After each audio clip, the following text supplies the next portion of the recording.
The hills are alive with tuberculosis. This is Moulin Rouge! Exclamation point.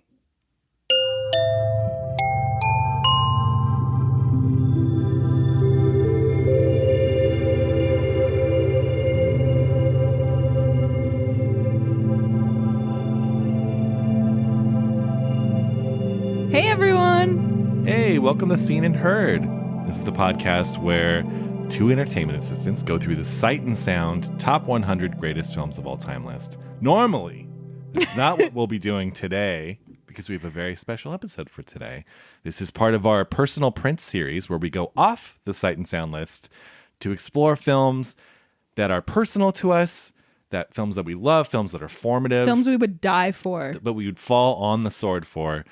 This week, it is Jackie's pick, and she has picked Baz Luhrmann's Moulin Rouge from 2001. Hey, guys. Yes, I have. I have chosen this movie. Not that you asked, but I have chosen this movie because who doesn't love this movie? A lot of people, actually. I know, but no one that I'm friends with doesn't. Oh, it's the test. Huh? Also, it's just extremely important to me. Like, I saw this, I don't want to get too into it, but pretty much changed my life. Wow. I know. And I really realized it today, kind of. Actually, no, I've always known. I just feel like, you're right, not everyone does love this movie. So I do feel kind of weird sometimes telling people like, oh yeah, that's like a major, major work for me.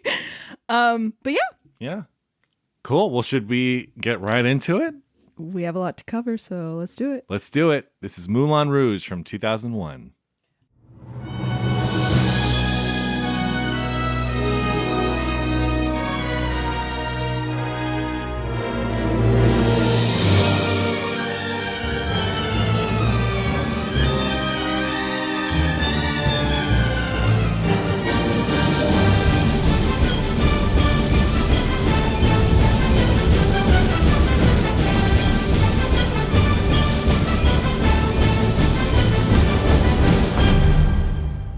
Moulin Rouge premiered at the Cannes Film Festival in 2001. It was directed by Baz Luhrmann, written by Luhrmann and Craig Pearce. Cinematography by Donald M. McAlpine. The film is a jukebox musical which tells the story of a young, idealistic poet who moves to Montmartre at the end of the 19th century. He makes friends with fellow bohemians who lead him to the Moulin Rouge, where they are putting on a play with the club's proprietor, Harold Zidler. In order to get financing for the play, the star courtesan of the Moulin Rouge, Satine, must seduce a rich duke so he can fulfill her dream of being a real actress. However, she falls in love with Christian, and the two keep their love affair a secret while preparing for the show. All the while, she is fighting against a very serious case of tuberculosis. The duke eventually finds out and threatens to kill Christian unless she leaves him for good. Heartbroken, Christian returns to the Moulin Rouge on opening night, and the two rekindle their love on stage. And the Duke is defeated. But right before curtain call, Satine collapses and dies in Christian's arms. The film stars Ewan McGregor as Christian, Nicole Kidman as Satine, Jim Broadbent as Harold Zidler, Richard Roxburgh as the Duke, and John Leguizamo as Toulouse. The film was a box office success and received 8 Academy Award nominations, 12 BAFTAs, and it won, for the Oscars, it won Best Art Design and Best Costumes. Also, Come What May, the only original song in the movie, was nominated for Best Song. It was inspired by the opera La Bohème, which Luhrmann directed at the Australian Opera. Luhrmann is also a huge Bollywood fan. Many of the characters of the Moulin Rouge are inspired by real past dancers of the real club. Charles Zidler was one of the owners at one point. Not exactly the same name, but kind of. Of course, Toulouse is based on the artist, Henri de Toulouse-Lautrec, who was a post-impressionist bohemian painter, who has that famous painting called At the Moulin Rouge, which I've seen in Philly. Oh, how cool. He also painted those ads. You know those like really old Moulin Rouge ads? Mm-hmm. He painted those. Oh, cool. Yeah. Previously, there were 2 other films about the Moulin Rouge, both called Moulin Rouge. One came out in 1928, and another one in 1952, which was directed by John Huston. and was just about to lose. It took Baz Luhrmann 2.5 years to secure the rights to all the songs in the film, which is crazy. Yeah. Some of the songs featured in the movie, Nature Boy. We got 2 Madonna songs. Lady Marmalade, Roxanne, Smells Like Teen Spirit, Your Song by Elton John, among many, many more. Yeah, you also have some Beatles and Paul McCartney. Yeah, of course. There's so many. Yeah. But those were the ones that like really Elton pop John. out, I feel like. T-Rex. Can't forget T-Rex. Yeah. There's a stage adaptation which opened at the Al Hirschfeld Theater in 2019 and is still running. If you guys are in New York, check it out. I've heard it's really incredible. Shout out to my friend Katya, who is obsessed with the show and has been 8 times. Wow. No joking. That's dedication. Yeah. Luhrmann was very involved in the stage production, actually, so it should be great, honestly. You were just telling me how you didn't want to go see it. I have this weird thing about it where Why? I feel like I own this movie. So I feel weird that it's like all these people going to see it live every night and like that's going to be their Moulin Rouge. No, the movie should be their Moulin Rouge. That's my only problem with it. I feel like most people have seen the movie though. Right? Young people? No. And you'd be Really? surprised there's a lot of young people going to Broadway. I feel like people don't like this movie is not as iconic as I need it to be. I feel like it is. I don't feel that way. It kind of single-handedly revitalized the movie musical. Yeah, you know what? I need this to be this century's Singin' in the Rain. I think it kind of is. We'll get to that later. Here's my argument is that this movie's more divisive than Singing in the Rain. Singing Of in the Rain course, plays it exactly. very safe. Yeah, because people actually liked movie musicals back then. Yeah. But we'll get to that later about how iconic I think it should be. First, I want to ask you your initial thoughts. I first saw this. I didn't see this in the theater. This came out in 2001. I think again, I just wasn't really paying attention. I did see. Weren't you super young? Oh, yeah, I was like 13. Oh. I saw Chicago when it came out the following year. I remember wanting to see Chicago, and my mom was like, "Why?" She's like, "That's for women," and I was like, "What?" And I was like, "Fuck you!" Like, I'm gonna go see Chicago, so I did. With her? Did she come with you? Yeah, I think it was like my mom and grandma and sister or Aw. something. That's sweet. But yeah, she literally was like confused. I wanted to go see Chicago, but yeah, It's a fair mom thing. So I back guess. then, this and Chicago were kind of like the two movies. It was like, oh, the two recent musicals that are like really big. Of course, Yeah. like Chicago won Best Picture, which is ridiculous. Yeah, it really is. And there's no contest about which movie is better. Yeah. So I probably first saw this like mid 2000s, 2005 or something like that. And yeah, I mean, what's not to like? Exactly. I think, here's the thing though, I didn't love it until maybe like 5 years ago. Okay. Where, like it had been a while and I was like, oh, Moulin Rouge, like I haven't seen it in a long time. And I put it on and I was actually really taken back by it. It's so good. I was just like, yeah, because it's like a steamroller in the best possible way. And I think as a big music fan in general, I think it's funny because the movie musical is such a niche thing. Like you hear so many people that are like, yeah, I can't do musicals. I'm like, I know. I don't. And everyone understand thinks that. they're so cool when they say that. Also, this is our first musical that we've covered, for Which the is why I podcast. wanted to choose it. Yeah. Yeah, people think they're cool. People think they're like above movie musicals. They're like, yeah, there was too much singing. Yeah. Like I actually want the whole thing to be singing. Exactly. Like any regular talking in a musical is no good. Like just sing the whole time. I love the talking in this musical. Sure, no. It's hilarious. It does. It has some good stuff. But yeah, so I think this is a true modern classic. I really think it is too. And I think it's a landmark movie for so many reasons. And what you were kind of speaking to about it's popular. Like people know Moulin Rouge and they know like Ewan McGregor, Nicole Kidman. They're like, yeah, that movie Moulin Rouge. Yeah, sure. But I don't think this movie's taken seriously enough like as a film or like as a piece of film history because it was kind of doing something pretty new at that time. And again, this kind of thing, like the whole Baz Luhrmann using modern music for like kind of period stuff is like Or period speaking for a modern movie. Exactly. And he'd been doing that before this, right? Yeah. Like Romeo and Juliet and stuff. But this was kind of like the real, for when I think back to like when that started. I mean, again, no, you can trace that further back. It's not like he invented that, but it's important to note that at the time when this came out, again, I saw it a few years later, but even then it felt like really fresh and vibrant and like I hadn't seen anything like it before.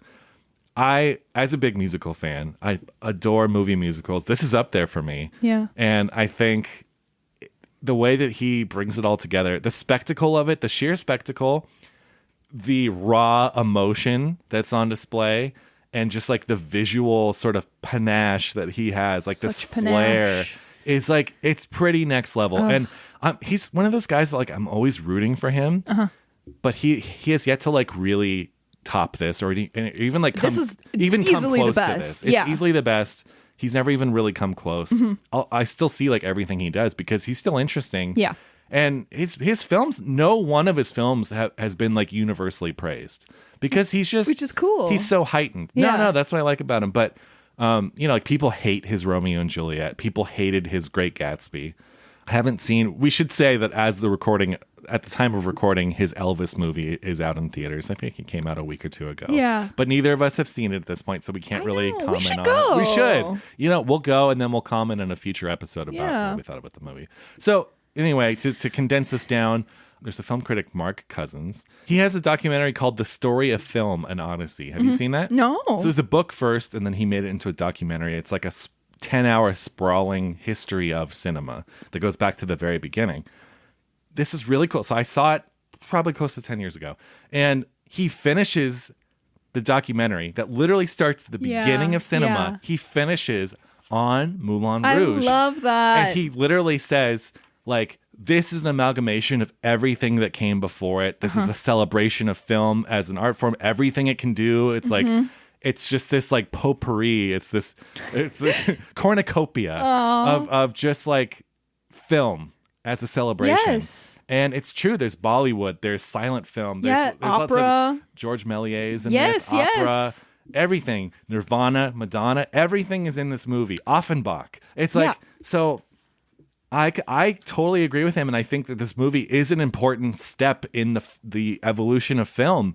And again, kind of really successfully marrying the music video type thing because, the first half of this movie, I don't think there's a shot that lasts more than like 2 seconds. And I think that's part of the charm. Yes. And so he's bringing that music video energy to the movie musical. Yes. But he keeps it classy. And that's the key. Because a lot of sort of music video inspired movies are like, oh, yeah, it kind of feels cheap or whatever. He keeps it classy and it's still grand. Yes. And so, yeah, I think, sum it up, they're both amazing in it. Nicole Kidman and Ewan McGregor are incredible. Jim Broadbent as well. Jim Broadbent. Special mention. Good. He is so good. He is such a treasure. I love Jim Broadbent in anything. He's in one of my all-time favorite movies, Life is Sweet, the Mike Leigh movie. I love him in this movie. And he does more than you think. Yeah. He does more than you think. The first time you see this movie, it's easy to be like, oh, yeah, sure, there's like the Zidler guy or whatever. Like, but he's doing a lot of lifting here. Yeah, I agree. Not like I need to convince you. So yeah, this is incredible. This is movie musical heaven. It is. I think it's pretty much a masterpiece and one of the most important films of the last 20 years. I love that, and I hope that continues. Like, I hope the legacy of this movie only makes it. I hope so. Yeah, yeah. Well, tell me about your history with Moulin Rouge. So my mom showed it to me when I was like, maybe it was the summer of 8th grade, or maybe it was like I had just started freshman year. I think I had just started freshman year. Good time to see it, I think. And I was at a school where it was a really small school. I didn't know anyone except like my older cousins and my sister. And I felt bad because I was like hanging out with them all the time because I didn't know anyone in my class. And it was a lonely like first month, I would say. And she showed it to me like right around then, I think.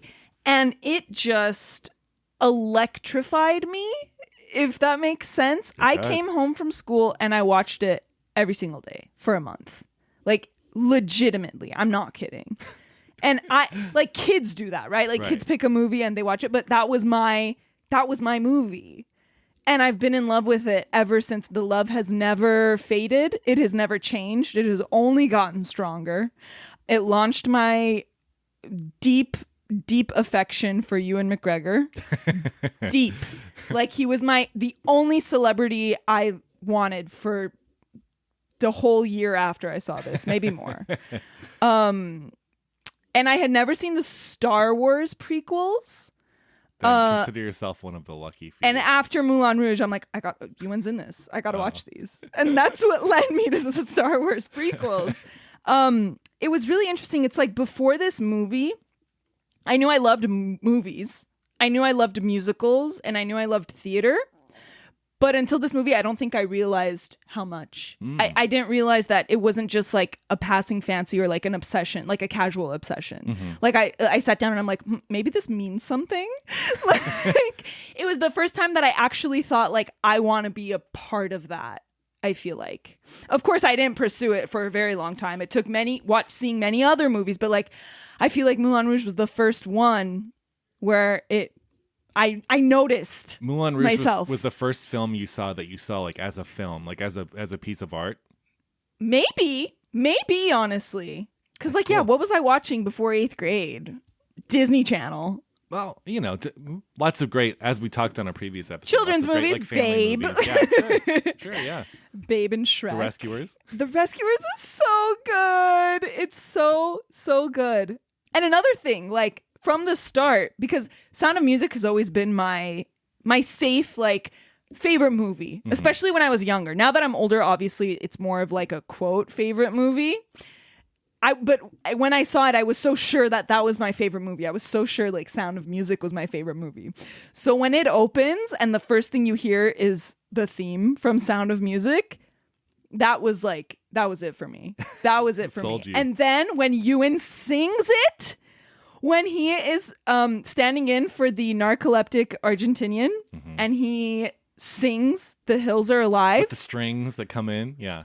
Oh my God. It's everything. Yeah. And their reaction, you know, after he says it, they're like, oh, they're like clapping. That's me watching that. Yeah. So that's how I feel about that movie. This movie. Yeah. It's just super important. It's part of your DNA. It is. It really is. I don't know why I didn't think of it as one of the first personal prints. I think because I was just so mad that Agnes Varda wasn't on the list. I was like, come on, we got to get her. Well, I think you and I have so many movies that are part of our DNA that it's going to take us a long time to get through this special series. But this is definitely very high up on the DNA ladder. That's pun great. Intended. See, it's funny. For me, it was not like formative just because when I saw it, I hadn't seen anything else like it, but I think I was already watching stuff that got me really excited about movies. So it was still this like breath of fresh air, but it wasn't this like, I don't consider it like the way that you hold it. I was sickly obsessed. I really was. I was learning every day. I would try to like memorize one of the songs. Do you know like all the words of the movie still? Pretty much. Yeah. One of my favorites is when he like, actually no, I don't want to get into this now because I'll just go on and on and on. I'll go on and on. But let's talk about this like spectacular, extravagant style.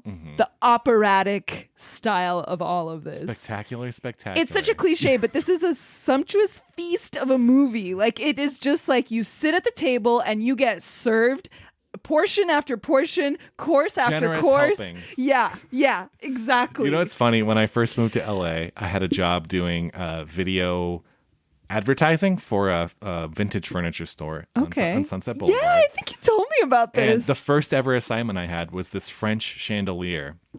And they told me, they were like, okay, we want to call this spectacular off of Moulin Rouge and like do something. Yeah. And I was paid nothing for these. I got $50 to make a whole video about this chandelier. But I like painstakingly, I went back, shot, came back, started editing. No, I want to get more. Kept going back to the chandelier. And it's funny. It's like the best thing I ever did for them because I put so much just writing on that first video. And I feel like I got lazier as it went on. But that's my French chandelier story. I love But yes, that. this movie is generous helpings. It's someone taking a huge spoon and just more on your plate, more and more and more until you're like almost throwing up. But I think that's the magic of the movie. And I think that's why a lot of people hate it. Possibly. So apparently someone counted and there are 2,556 cuts in the movie. I would have thought there might have even been more than that. Yeah. I wouldn't be surprised. It cuts so much, like even from... And one that I never noticed before, strangely, before this, because this is really the first time I'm sitting down and watching this as like someone who has a podcast about film. Right. So every other time you're just throwing this on for enjoyment. But this time you pure, put on your enjoyment. film cap. Exactly. So when the first time Satine appears and she's in the swing and she's saying the French are glad to die for love, the second she says die, there's like a shot of her dead at the end of the movie. Oh, yeah. It's so great. Yeah. He's doing a lot of interesting things here. I'm sure this movie spent a long time in post because Oh my God, so much. there's so much. He's doing so much with the organization of the film. Yes. And then it's so great.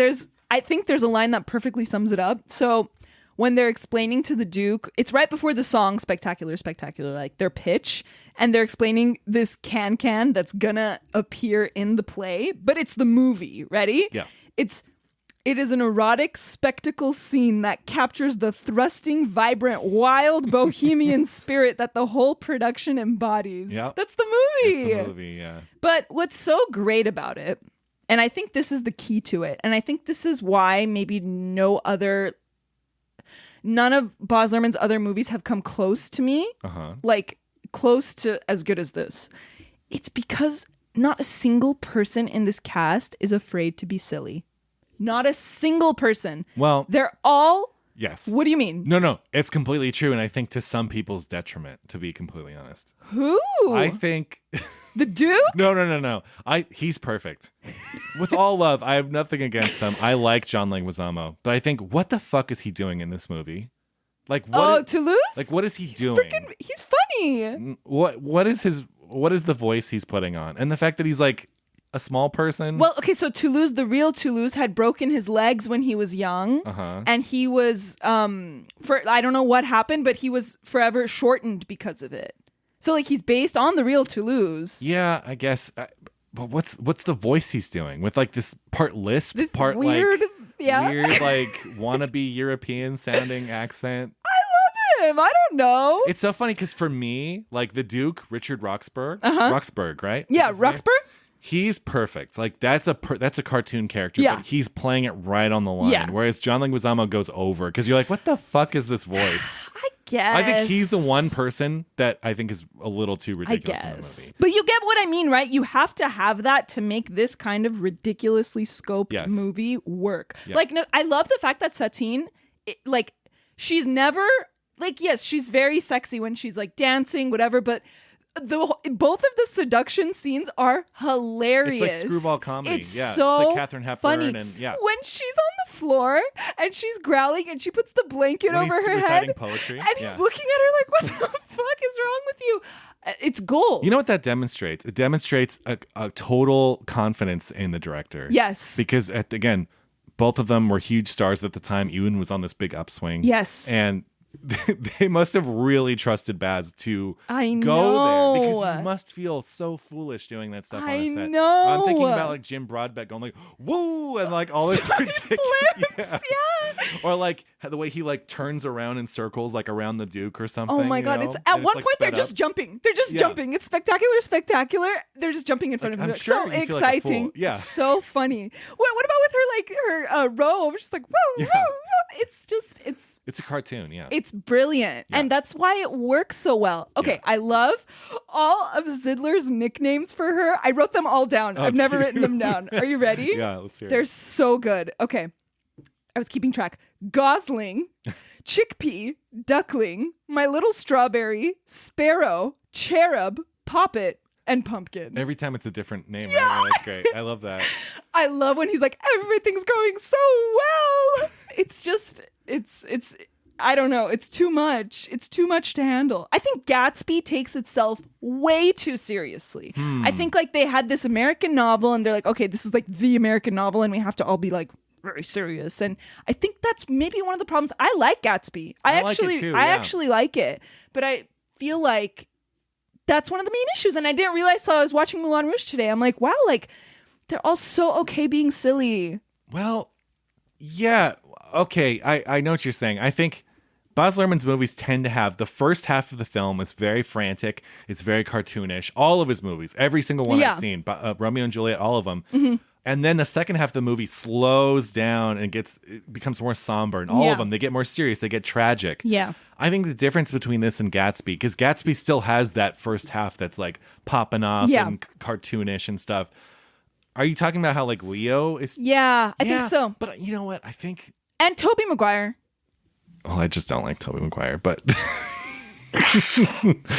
yeah, And there's that whole framing device of like he's in a mental institution now and he's writing Well, The Great Gatsby. Baz Luhrmann like, loves that. Again, in this movie. it Ewan works is sitting perfect down in with a this movie, typewriter but writing. like, Yeah. again, and we were talking right before we started recording, something about adaptation and taking those easy routes of like, oh, he's going to be a writer so he can narrate the prose the whole time. Right.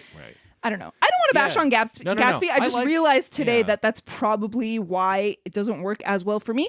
And the beautiful thing about Moulin Rouge is like, yes, everyone is so silly, but it still is so heartbreaking and moving. And that has to do completely with Ewan McGregor and Nicole Kidman. But Ewan really, I think I fell into a deep obsession with him. Did you watch Train Spotting at that age? Yeah. Did it like totally, was it? No. What the I had fuck to is watch this? everything. I had to watch everything he was in. Him crawling out of the toilet. Yeah. So here's the thing about Baz Luhrmann, and this is not a knock. But he doesn't have any real characters. And I think it's a testament to this movie that none of these characters are fleshed out at all. Yeah. But we still feel something for them. Because it's you still operatic. cry, yeah. It's musical theater. It's melodrama too. Exactly. It's melodrama. Yeah. So there's a great, so I'm going to read a quote from this essay I found from Film Quarterly when the movie came out. It's by Marcia Kinder. And what she does is she really points out how this movie is actually genre bending. Like it's parody, it's satire, it's comedy, it's melodrama. Here's what she says. And it's great. It perfectly summarizes exactly how I'm feeling. It reveals a deep structural tension in the musical genre on the register of tone between a sentimentalizing romantic love that always pushes towards melodrama and an edgy reflexive irony built into the show must go on rhetoric of the backstage business that always keeps the genre wavering on the verge of comedy, parody, and satire. So the whole essay is about how like pastiche this movie like really is and how it takes everything from old movies, old movie musicals, melodramas, operas. Yeah. And it genre bends and it's great. And it uses all kinds of music too. And it also uses it also uses these like classic tropey things. Like the mistaken identity is done so well. It's done so well. It's so funny when he's like, oh, he's the one shaking the hanky. And then we cut back. It's Toulouse saying, can I borrow a hanky? And it's just, it's so funny. And then of course, when he's talking about poetry, she's talking about sex. Like, yes, it's such a trope, but it's so good. Yeah, it's done really well. Yeah. It's What can I say? What can I say? It really is all those things rolled up into one. Like you see the whole history of the 20th century in this movie. Yes. It almost feels like a summation of the 20th century. And what's so brilliant about it is that it's not historically accurate. It does use modern music. Like that is what makes it. Yeah. And it's become like a cliche with him. I think some people are like, it's like a shtick of Baz Luhrmann's. And I feel like at this point, people are like, okay, sure. But like, no, it works. I like that that's his thing. Yeah, I like it. Of course. It works in everything that I've seen of his. Of course. Do you want to talk about the musical numbers? Oh, I'm sorry. I cut you off. No. I was just going to ask you because there's so much sort of like pop culture and music stuff in this. Like when you were, did this send you out on a quest to like find out like what the Diamond Dogs were? Of course. And stuff like that? Yes. Now I'm trying to think like, I remember the song. I'm trying to think of like one song from the medley that I pursued after. They're all great. I think it was you think that people would have had enough? Paul McCartney. Yeah. That one was great. What else I'm trying to think? Like did you get into Queen? Oh yeah. Queen. It was Queen. It was Show Must Go On. Yeah. You didn't get into like T-Rex after this No. or Bowie or anything? Yeah. I kept to the really popular ones, I guess. Are you a Madonna fan? Basic as fuck. I do like Madonna. Yeah. Not a huge fan, but I do like, and I like both of her songs in this movie. Yeah. What's your favorite musical number? Do you have one? Because spoiler alert. I don't just have one. Exactly. I don't either. I'll tell you the first. So on the rewatch I did like 5+ years ago, the moment I realized that this was a great film is very early on when they start singing. They're singing "Children of the Revolution" and "Sound of Music" on top of each other.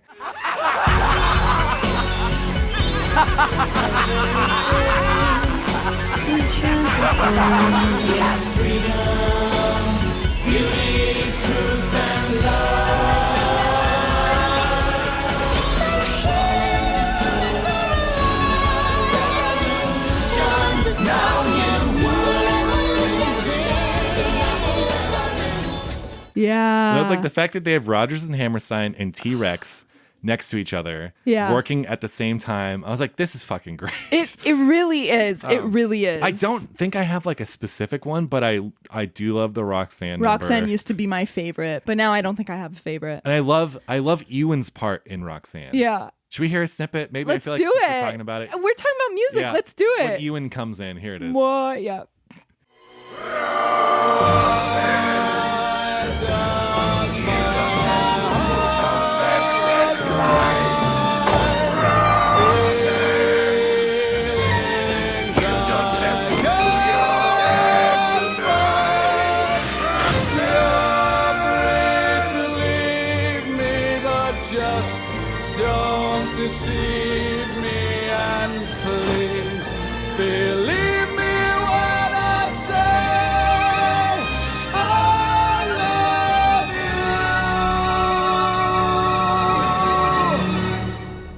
Yeah, Beautiful. I love that. I do too. It just adds a whole nother layer. I love the reprise of Diamonds Are a Girl's Best Friend, Oh, like yeah. the final show. Yeah.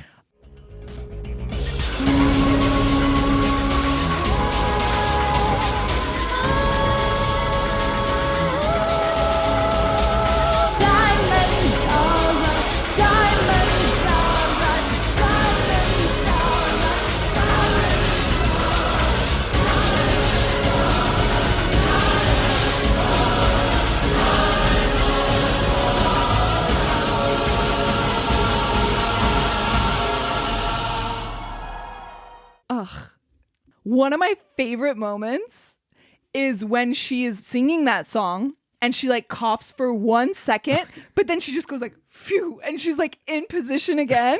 Like I stay up thinking about that. That is so good. Yeah. You know what I'm talking about, right? I do. Ugh.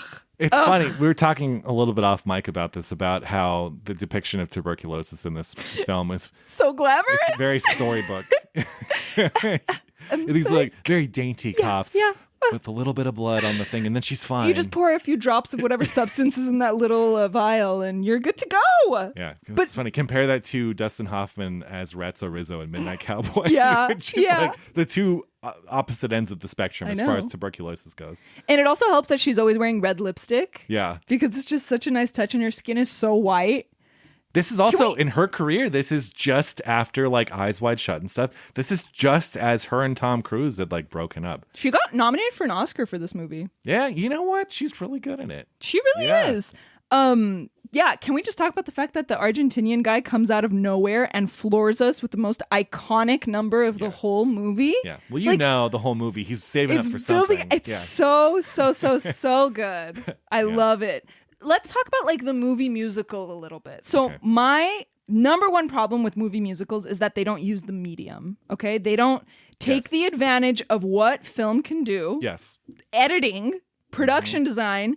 Moving the Honestly, camera. yeah, it may sound simple, but close-ups. Yes. And yes. this movie does all Well, of that to a T. Because in the old days, people like Fred Astaire, and I'm not bagging on Fred Astaire, I like Fred Astaire, but a lot of those dancers would be like, no, I want you to see me in a big long Dancing, shot. yeah, but So you're kind of removed from them, so you can Of see their whole course. body. But there's such the way that a true movie musical like uses All of film it. as a medium. The You think final- about Robert Wise's West Side Story or Stanley Donen Singing in the Rain, like those movies are films. yes. And the camera's moving. I feel like it's Spielberg's all- West Side Story. Spielberg's West Side Story too. Yeah, he made a great one. But it's like you pretty much have to move the camera in a musical. Like I think so, too. I think that's one genre where like a static camera just does not work. No. Maybe for like a very, very specific musical, but Yes. most, like 99% of them, like you have to be moving the camera like crazy. Yes, Because you yes. have to be dancing with the people. I mean, yeah. And this isn't so much a dance movie.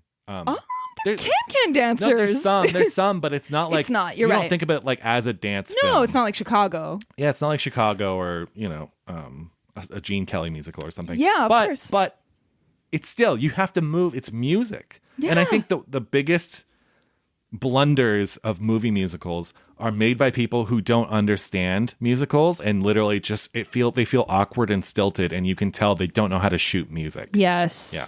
I agree with that. Snaps and claps. Like, okay, the Green Fairy coming alive. Like, what's more cinematic than It's something Kylie like Minogue, right? Yeah. Yeah. Popping off the bottle and starting to sing. Like, Yeah. it's things like that that could only be done in film, which is why kind of a part of me didn't want to go to the show, because I cherish this so much as a film, as what it does with the camera. I'm sure they do some cool things on stage. I'm I can only sure, imagine. but I don't know. Again, the Your Song rooftop, the way that they float up, like no one has the balls to do that anymore, to have an artificial scene, like a purposefully artificial scene. You know what? They do have the balls. They're just not doing it. They're not Americans. They're not. You know doing what? it here. I need you to watch The Souvenir Part 2 really bad. I need you to watch it really bad. I because really need to see that. Joanna Hogg has said so many times how she's obsessed with like the Red Shoes and old movie musicals, and it shows in this movie, and it is great. I can't wait to see it. Yeah. No, there's a lot of Bollywood in this, and a lot of Bollywood. And they're still doing that. Yeah. It's funny because Americans have such a low tolerance for things that they consider cheesy or like over the top. Yeah. And I've never been one of those that's people. weird. Like what? No. Yeah. Like for example, I got into the original Star Trek series from the 60s when I was in my 20s. And a bunch of my friends at the time were like, I can't watch that. It's too cheesy. And I was like, what? It's cheesy? Like I like stuff that's inherently too much or too where you can kind of see the strings and like how stuff works. I actually like that stuff. Yeah. So I think those same people have a problem with stuff with like Baz Luhrmann's style because it's so. Here's the thing about him: it's so uncool and so geeky that it becomes cool because he's so not afraid of like making a fool of himself. The cast are not afraid of like going to that place that because they're taking it so far, it becomes cool. I agree, but it's like very inherently uncool. I think. I think so too, which is why I love it so much. Yeah. This remains. I don't know if I. Did I already say this? This is definitely, in my mind, the best movie musical of this century so far. Yeah, I completely agree with you. I mean, what do we have I like to it more compare? than... I wrote a few down. Okay. So I like it more than Chicago. Yes, absolutely. No contest. And I'm Chicago is Fosse wannabe I'm bullshit. talking, non-animated musicals. Yes. Uh-huh. Well, I only wrote down ones that I actually kind of like. But I'm just saying they don't compare. Like Sweeney Todd. Oh, I like Sweeney Todd. I like Sweeney Todd a lot. It's great. The first Mamma Mia, great time. Yeah. It's really fun. Les Mis, as much as I like it. You know what? Even the second Mamma Mia is pretty fun. No. It is. It's fun. No. See, I don't understand how you can like Mamma Mia 1 and but not Mamma Mia 2. 2. Meryl Streep. That's how. It's serving you more of the same good stuff. Is it though? It's not, because it's so forced. You can't. Oh, no. Okay, you can't place two characters at a restaurant in France that's Napoleon theme, and the song of that scene is Waterloo. Like that's just. It's just too lazy. I don't know. And then they're throwing in all these songs. Cher. It just doesn't make sense to me that she's playing Meryl's mom when they're like best friends. I don't know. Anyway. Andy Garcia, you like him in it? Yeah, sure. Okay, so there was Mamma Mia, Les Mis, Spielberg's West Side Story, which is great. It's great, but unnecessary in terms of like it brings nothing new to West Side Story. Like the original West Side Story is still better. But here's the thing: I'm glad that we had that high of a caliber movie musical. I know last year. It's true, but no one saw it. That's true, which pisses me off. Yeah. You know why too? And I hate to say this, it's because it's old fashioned. West Side Story, kids now associate West Side Story with like their parents or their grandparents, and I think Spielberg choosing that, again, it means a lot to him, and he did a great job with it. But I just feel like kids today are not interested in West Side Story. Sadly. Yeah. My children will be. Mine will too. Whether they like it or not. And then, of course, there's like Dear Evan Hansen. Don't forget about Cats. Cats, Dear Evan Hansen. Oh, what about Once? Once is not... I thought about Once. It's not a pure musical. I mean, like, fully people break out into song, and it's... not a music film, but a musical. Yeah. That's what I was thinking of. And Moulin Rouge, it's the best of the century. I know we're forgetting a few, but I think I can 100% get on board by saying it's the best. I looked at a list. 21st century These were the ones that popped out to me. Yeah.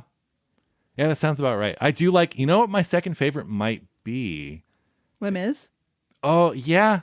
It probably Les Mis is probably Mis. mine. And a lot of people hate on that one, too. I know, the Tom Hooper movie. People.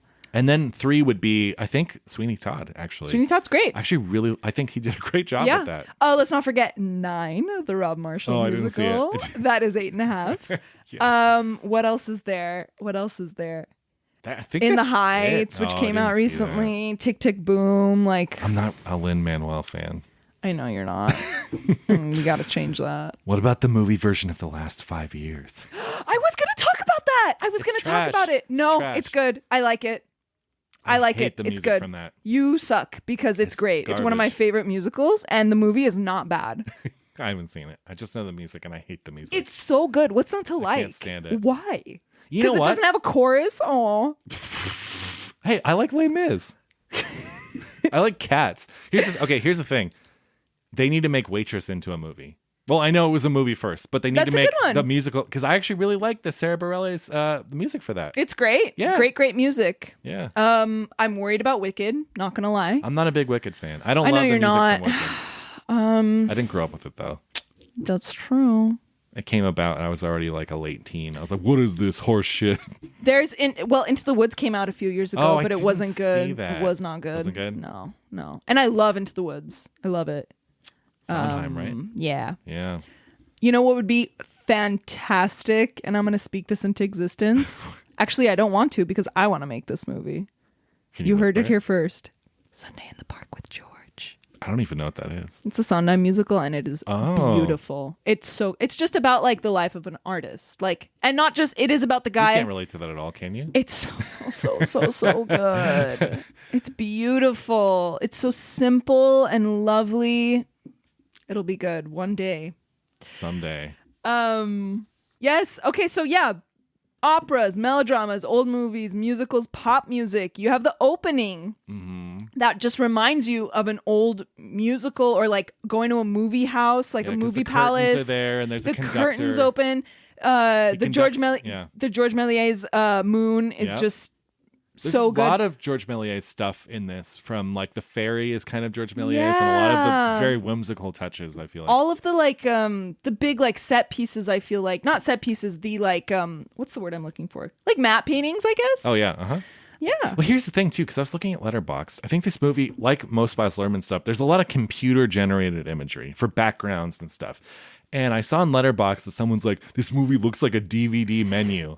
And I would argue that obviously it's a very intentional look. It's the point. And it looks theatrical. It looks Yes. like theatrical backgrounds are like whizzing by people. Yes. Like it doesn't look like you're actually supposed to be like, there's that famous first shot where the camera zooms through the streets into the Moulin Rouge. All of those shots I love. And I never got the impression that you're actually supposed to be in the streets outside the Moulin Rouge. It's heightened. It's theatrical. No. Yeah. Yes, no, it's heightened, it's theatrical. Okay, what about the beautiful shot where all the guys, when she goes, hold on to your hat, they throw their hats in the air and you get this outside shot of Paris and you see their hats? Oh, yeah. I love that. And that's what I mean about using the medium. Yeah. When they throw the gun, it hits the Eiffel Tower. Oh, yeah. In the river. It's so good. It's theatrical. It's supposed to be out of this world. Mm-hmm. It's supposed to make you feel like kind of like a kid, honestly, and it does. It's candy. It's candy. It is candy. I don't know. I love it. But you know what's strange? It's such a celebratory movie of life, of fun, of love, but it has such a sad ending. Let's talk about that, yeah. Let's talk about it. It's First a of all, dark what guts? ending. What guts to end on that tone? Yeah. Because it's literally like the curtains close. It opens with that tone, though. I mean, it opens does. with the curtain, which is like bum, bum, bum, bum, bum, bum, which is fun. But then it immediately goes into Nature Boy, and he's sad, and the woman I love is dead. You hear it from the beginning. You do. But the fact that they close, they're not just like, oh, then he gets better and he's doing No. this. It's like, no, he's broken. Yeah. And that's the end of the movie. Yeah. That's beautiful. It is That's what you see on beautiful. stage. When I saw Cabaret on stage, and I love amazing. Fosse's version of Cabaret is one of my all-time favorite movies. Yeah. But the stage version is like really bleak because it takes place in Nazi occupied. It's in Weimar, Germany. It takes place during the rise of the Nazis, and the show ends with, at least the version I saw, they all stand there and then they're in concentration camp uniforms, and then this mist fills the stage, and then this giant mirror is like behind them so the audience sees themselves in the mirror, and that's the fucking end of the Crazy. of Cabaret That's on stage. crazy. So it's like when you see this stuff on stage, they're not afraid to go there, and I feel like most of the time musicals or like movies are toned down, like ending. Yes. Like, oh, could we like lighten that ending Yeah, a little yeah, bit? yeah. This movie is like the equivalent of like seeing this on stage, and it's Yes. no, that's just a bleak ending, and there you go, and that's the end. Yeah. So like Sweeney Todd. yeah, well, Sweeney Sweeney Todd Todd does is that dark well. throughout, but yes, Yeah. But it's like, it's almost like it's telling you like, West Side Story too, actually. yeah. It's almost like it's telling you like, don't get too lost in this world. Like, look how beautiful and lovely and incredible and fantastical it is, but don't get too lost, because it's throughout. I mean, every time it like the music stops and she's like, You're like, oh yeah, this stuff. Yeah. So it's so interesting to me, though, that it is such a celebratory movie, but it's always there. The outside world is just outside the door. Like, it's great. Yeah. Yeah. I know my mom can't understand it because she's like, I really love watching this movie, but I just hate that, like, how sad it makes me and how sad it is at the end. She's like, I don't like it. I don't like doing it. Because today fair. I asked That's her, I'm like, fair. Mom, you want to watch it with me? Like, because I know she loves it. She listens to the music all the time. But yeah, she doesn't think it's worth it. I've always loved really, bleak Me too. endings full of despair. Oh, me too. So I gravitate towards it. Les Mis also has a pretty happy ending. Yeah, it does. Trying to think of like other movie hopeful. musicals. Yeah. Yeah. All that jazz. Yeah.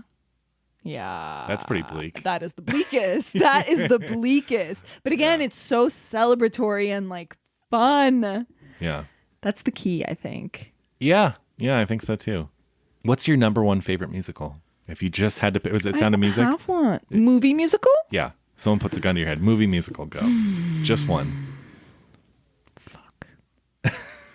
I can't choose. Why are you making me choose? You have to. It's like choosing your favorite child. If I your can't life do depended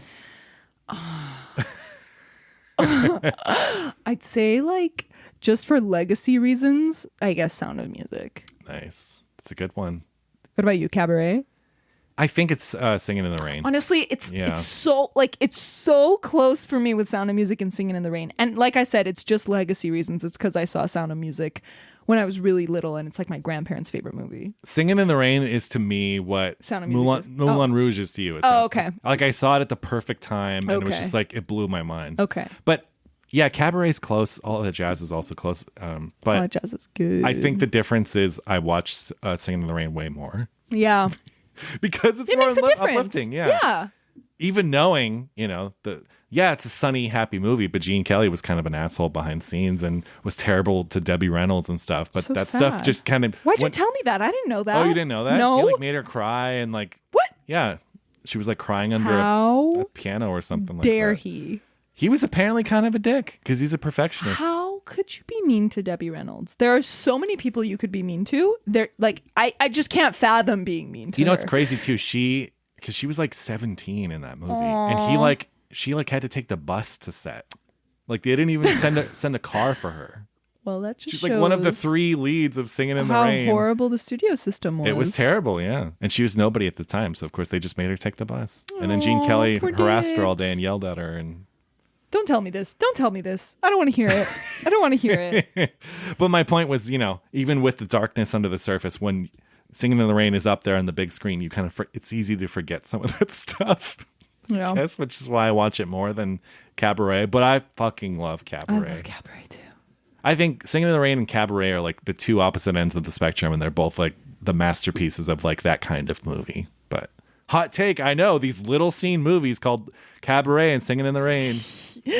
Moulin Rouge is up there for me, though. It really is. Moulin Rouge is probably in my top 5 movie musicals. Yeah. It's a cutthroat list. It is a cutthroat There's list. a lot of great movies, and it's a lot of stuff like what's high up for me is like Little Shop of Horrors. I love Little Shop of Horrors. It's so good. It's not high up for me. It's probably it might just be behind Moulin Rouge. I love American in Paris. I really do. I know it's like kind of. I know it's like kind of Gershwin, right? silly, and that's the beauty of it. Yeah. That is the beauty of it. And that whole last scene with the fountain, the ballet. Yeah. Yeah. He was inspired by the Red Shoes. Of course. He told the studio's like, wait, you want to do this whole end sequence with this fantasy ballet sequence? And he showed them the Red Shoes. He's like, look. And they're like, okay, fine, go ahead. Yeah. That's cool. Using Powell Pressburger as ammunition. They are the best, aren't they? It's like a quiver. It's like a bow. It's like what they're supposed The archers, to there we be go. ammunition. Let's do Sight and Sound. What's your favorite sight? Oh my god. Because mine are combined. My sight and sound are combined. Are they? Yeah. Shit. Okay. The entire first time he goes to the Moulin Rouge, just the wild, wacky zaniness of it all.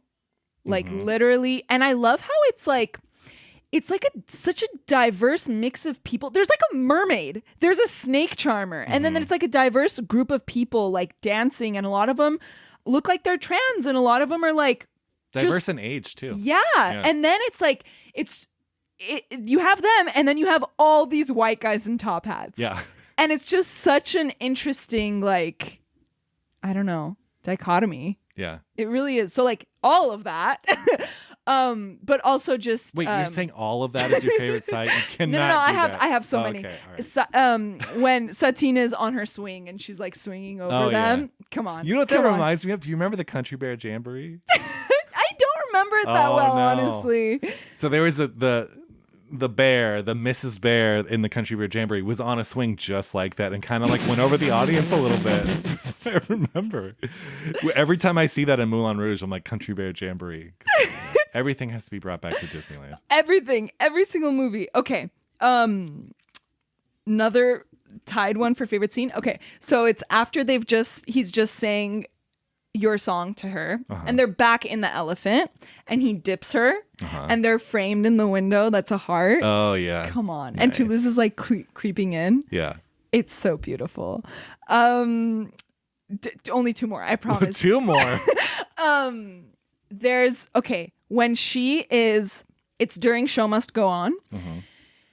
She's in this great outfit. Okay, it's the first time you see her in like sophisticated clothing.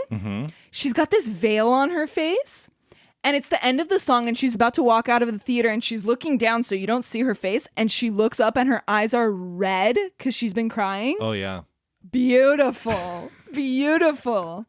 Come on. Yeah. Last one. Oh boy. Last one.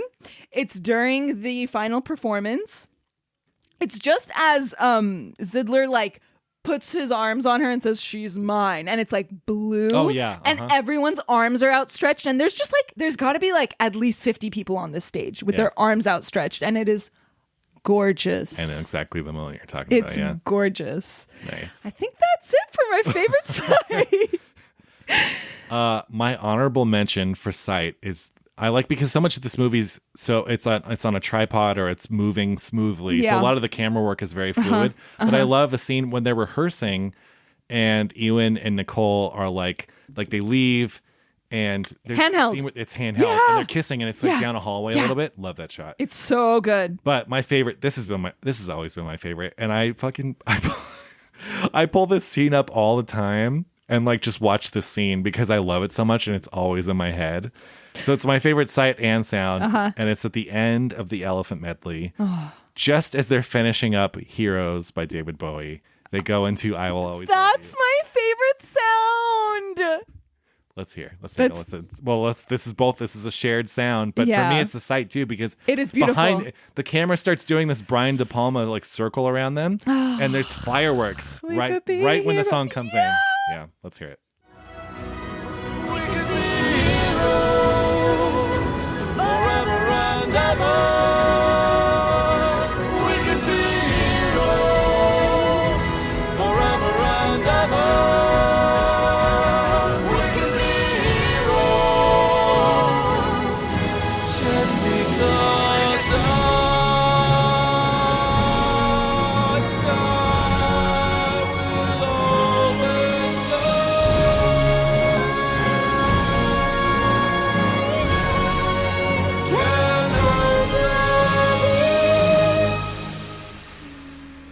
That is like one of my favorite sounds.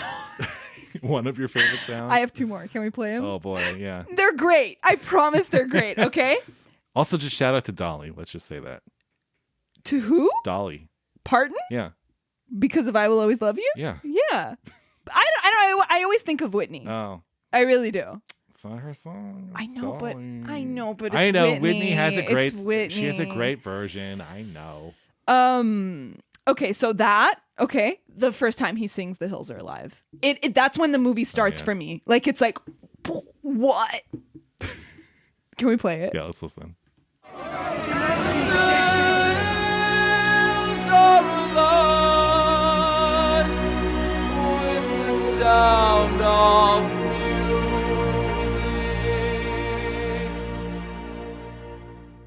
music, with songs they have sung for 1,000 years. That is, that's yeah, it. it's great. It's a great okay. The strings really make it too. Last one because I feel like we haven't talked about Zidler enough. Yeah. It's when he has just brought the Duke into Satine's room, and he leaves them on this line. I'll leave you two squirrels to get better acquainted. Ta-ta. Is that a Jackie line? It is a Jackie line. I'll leave you two squirrels to get better acquainted. It just goes so perfectly with his like cute nicknames for her. Yeah. It's also, he's kind of an asshole most of the movie because he's forcing her into prostitution for the sake of his own theater. Yeah. But he does punch him in the end. He does punch him in the end. He doesn't tell her that she is dying. I know. Because it will jeopardize his production. He's an asshole. It's kind of sad. Asshole, yeah. It's funny too. It's important to note that this movie came out just a couple years after he was in Mike Leigh's film Topsy Turvy, similar type. It was about like Gilbert and Sullivan. You know Gilbert and Sullivan? No. Yeah, it's about them putting on a show, The Mikado, in the 1800s. Don't know. It focuses on the creative conflict between playwright and composer. Interesting. So he kind of played a similar-ish character in a couple years before in Mike Leigh's film. Cool. Jim Broadbent. I love him. Again, not that this is like an underrated movie or anything, but if you have not seen Life is Sweet, the Mike Leigh film with him and Timothy Spall and Claire Skinner, it's just so good. Alison Steadman, Jane Horrocks, David Thewlis is in it briefly. It is just like, it is so good. And Jim Broadbent, like I always liked Jim Broadbent, but when I saw Life is Sweet, I like fell in love with him. Aww. Because he's the real deal. Yeah. You know? Anyway, if you haven't seen Life is Sweet, it's a must. It's a must. It's amazing. I'll have to check it out. So this is normally where we would do Pauline Kael, but of course this movie came out. I think Pauline Kael had already passed at this point. If she hadn't passed, she died in 2001. Oh, so I wish Pauline saw this movie. I feel like she'd really like it. I think she would have liked it too. Aww. So yeah, Pauline Kael. But that means we can go directly into Letterboxd. I have to say something. What? I'm super biased, so I only pulled like highly rated reviews. Well, I'll balance that out for you. I have a half-a-star review that just said, even Elton John would be pissed. Oh, no, he would not. He probably loves this movie. Clearly, they don't know Elton John. Yeah, he wouldn't agree to have his music in it. Yeah. Idiots. 5 stars. I love how people are going to ask if I got lit for my 18th birthday, but really, I just watched Moulin Rouge and ate spaghetti. Sounds like me. Sounds like me. This is a younger version of me. I want to reach out to this person and be like, I hear you. Here's another half-star. Completely lost me when Ewan McGregor's poetic genius is proven by a badly sung rendition of Your Song, which is a good tune with atrocious lyrics mostly about how impressive it is that a guy wrote a love song. At least he sings most of the lyrics.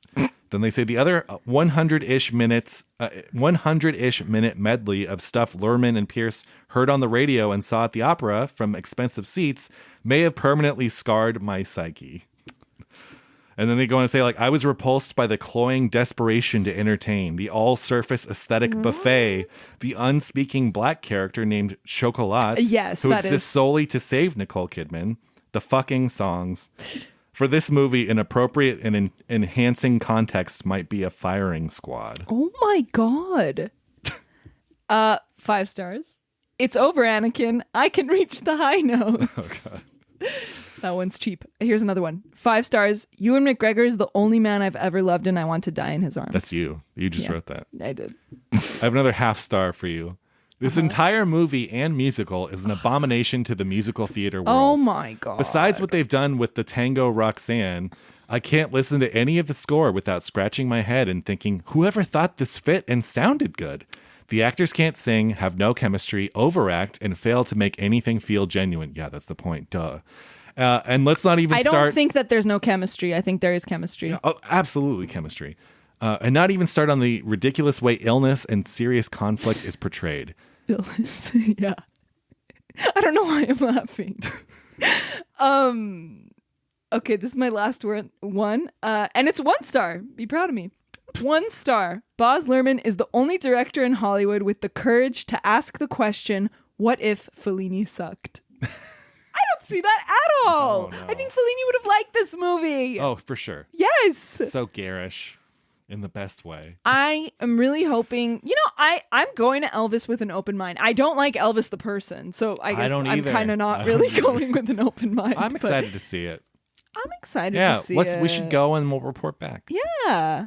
What's funny is when I was growing up, I liked very garish things like the color purple, and I liked this. I remember we'd go up to Tahoe for the summer, and there'd be this cabin that had these like kind of like it looked like a fairy tale like tower thing that looked kind of tacky and cheap. But I would always be like entranced as a kid, and like my mom and grandpa like, Greg, that's so tacky. That's what I love about Moulin Rouge. Tacky guy. That's what I love about the whole things. That's what I love about Moulin Rouge. It's tacky in the right ways. The right ways, because there's a good tacky and a bad tacky. There's a good I mean, yes, Henry Zidler, like flipping around into the theater.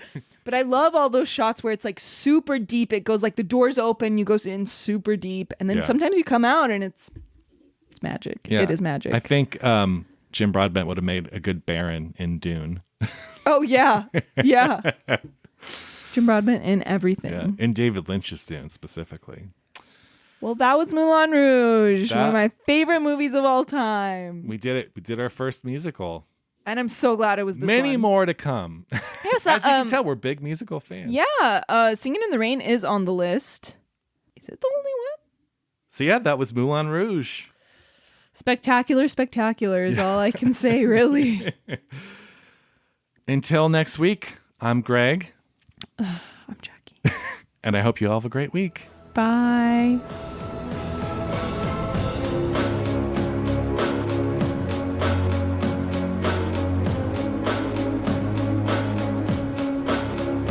This has been an official podcast of the Arroyo Film Club.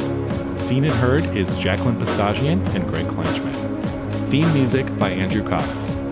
You can find us at seenandheardpod.com.